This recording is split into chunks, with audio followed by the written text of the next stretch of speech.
My lord. They're quite fine. Thomas Harrison. Major General Thomas Harrison was the son of a Staffordshire butcher, a religious zealot and ruthless soldier who became one of Cromwell's closest advisors. Harrison had signed the king's death warrant because he believed that Charles I was responsible for the bloodshed of the Civil War. It was God's will he be punished. Harrison was a Puritan fundamentalist who belonged to a sect known as the Fifth Monarchy Men. They believed that the king's death was prophesied in the Bible and would usher in a 1,000-year rule by Christ and his saints. I shall devour the whole earth. I shall tread it down and break it in pieces. Harrison's burning faith had made him a formidable opponent on the battlefield. He was still dangerous, for he knew there were others in the court, but not on trial, who had once shared his convictions. This true story is taken from the original transcripts of the trial of the regicides. Thomas Harrison, how do you plead? Guilty or not guilty?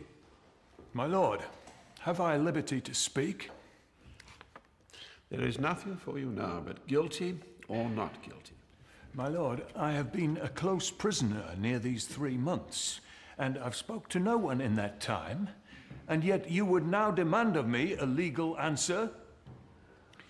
I would willingly render an account of my doings, but I pray you, advise me first on the manner of this court and the charge against me. What a contest there has been in these nations in recent years, I think we do all know. And yet I see many who now sit in judgment that once were active. Oh, you're mistaken if you appeal to your countrymen. They'll cry you out and shame you.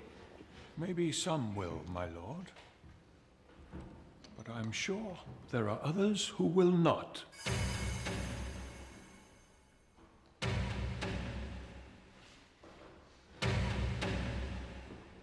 I think every true English heart keeps within itself a bleeding register of the story of the trial and execution of His Blessed Majesty. In the year 1648, as is well known, the King and his Parliament, after many weary years of dispute and war, were about the business of peace. The business of peace had been dragging on since the end of the Civil War and the defeat of Charles I. Though a prisoner, the king refused to make the concessions demanded by Parliament in return for his throne. Instead, he played for time and schemed with Parliament's enemies. This stalemate lasted for 2 years, by which time Parliament and its army began to fall out. The king was confident he was indispensable. The golden ball cast between the parties, as he was called.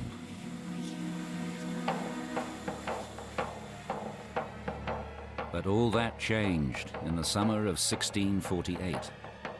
From his prison, the king instigated a royalist uprising.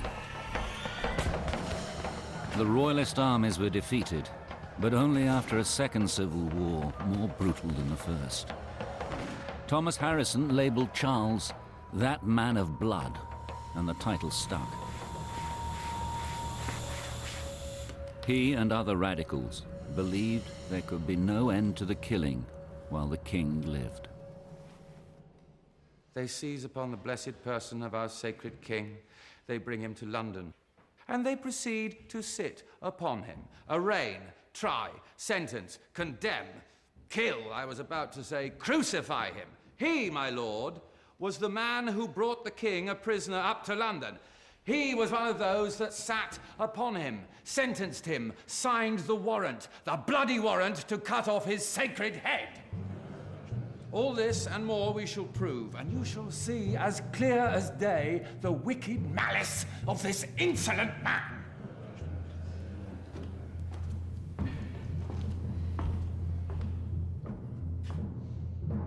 It was on that very night the king finally arrived in London, my lord, brought up from the island by the prisoner, as has been said. Mr. Nutley was a lawyer close to the Army Council. It took him behind closed doors. Having some business in Whitehall, I did chance to overhear the prisoner in conversation with others of the Army Council.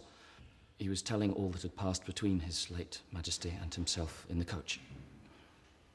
In the coach, was I? Yes, sir. It was in the coach. The then Colonel Harrison had been chosen to escort the king from the Isle of Wight. Colonel Harrison. They say that you're involved in a plot to murder me.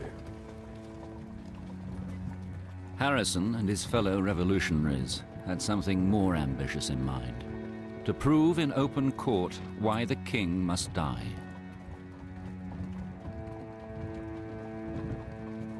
You may set your mind at rest on this point.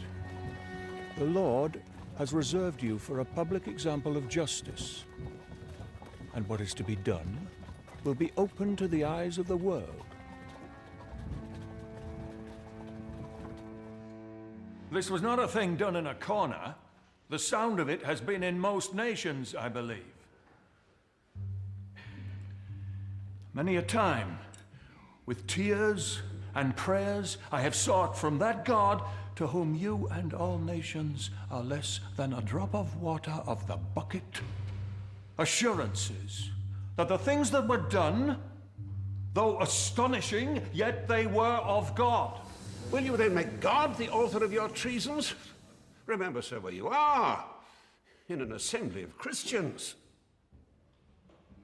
My lord, what was done by the authority of Parliament, which was then the supreme authority, and those that acted under that authority are not to be questioned by any lesser power. Now then, I have heard this gentleman say that we did assume and usurp that authority. I say this was done rather in the fear of the Lord. Will you now render yourself so desperate that you care not what language you let fall? When the king set up his standard against the people... Truly, Mr. Harrison, this must not be suffered. This does not at all belong to you. It does belong to me. I would have abhorred to have brought the king to account, had not the blood of Englishmen that had been shed... Hold your hand a while, sir! Not so fast! This is like a new impeachment of the king, to justify again your treasons against him. I did what I did as out of conscience to the Lord. My aim in all was the glory of God, and the good of his people, and the welfare of the whole Commonwealth. We need hear no further evidence. The jury will consider their verdict. You need not retire, I think. The court moved at deadly speed to silence this dangerous voice. Guilty as charged, my lord. Tried, found guilty and sentenced on the Thursday, he went to the gibbet 36 hours later, before the trials of most of his fellow regicides had even begun.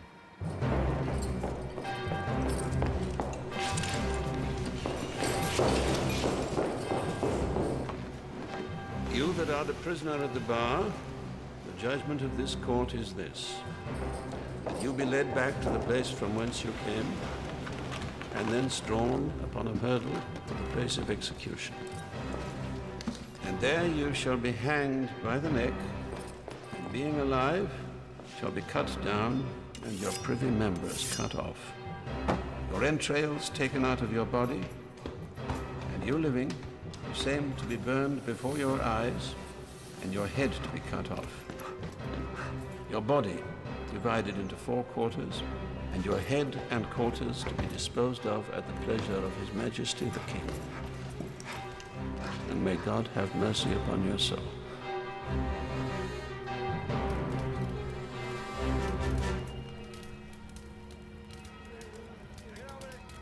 I go to suffer on account of the most glorious cause that ever was in the world. Where's your good old cause now, Harrison?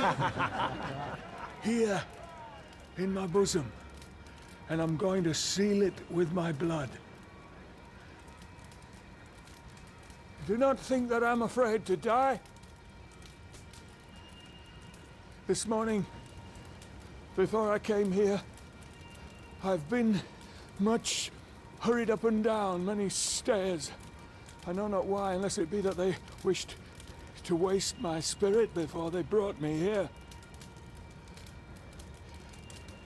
I am much spent, but I'm not afraid. Thanks be to God. Many times in the day of battle has he covered my head.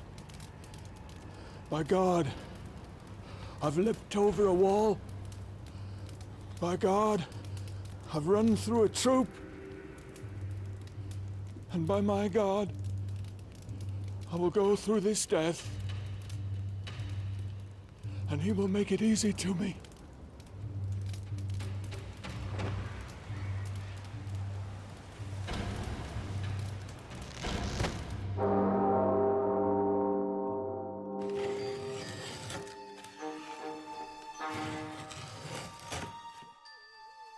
To Charing Cross this morning to see Thomas Harrison hanged, drawn and quartered, he looking as cheerfully as any man could do in that condition. He said he was sure to come shortly at the right hand of Christ to judge them that now have judged him.